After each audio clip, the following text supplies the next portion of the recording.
We want to go now to CBS News correspondent Mark Strassman, who's in Doral, Florida, Miami-Dade County. Mark, good to see you. What are you seeing down there now that voting is in full swing? Well, let me give you a little bit of a snapshot, Vlad and Marina. This is a overwhelmingly Hispanic precinct. This is a fire station 69 in Doral. A guy came out a couple hours ago and shouted out to no one in particular, at least no more Obama. I'm guessing that was a Trump guy, and Trump needs more guys like that, frankly, because there have been so many early votes in Florida. 2/3 of the 9 million folks expected to, in the state, expected to vote in the presidential election have already voted, and Democrats, 2.6 million voted early, Republicans, 2.5 million voted early. So the conventional wisdom here is that the day starts with Democrats a little bit ahead.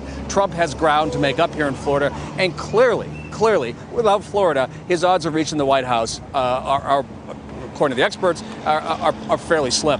So that's what we're seeing here. There has not been much of a line all day long at this precinct, at least. And I think part of that is just because so many folks really did. I mean, a record number, the most of any states here in Florida voted early. And I think we're seeing some of that in the fact that there really aren't long lines here. And by and large, most of the people who are going to vote have already voted. Mark, I know it's early there, but the voters that you've talked to, based on a very unscientific Mark Strassman poll out there, any indication of where it's tilting towards?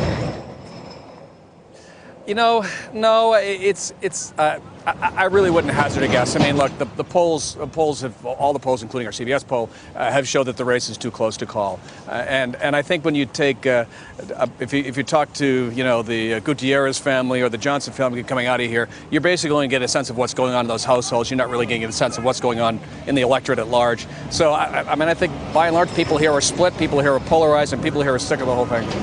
Mark, let me ask you this. There have been some reports in other states that people are, in some cases, intimidating voters. There are poll watchers, clearly, that are going to be out there throughout the course of the day. Have you seen anything like that?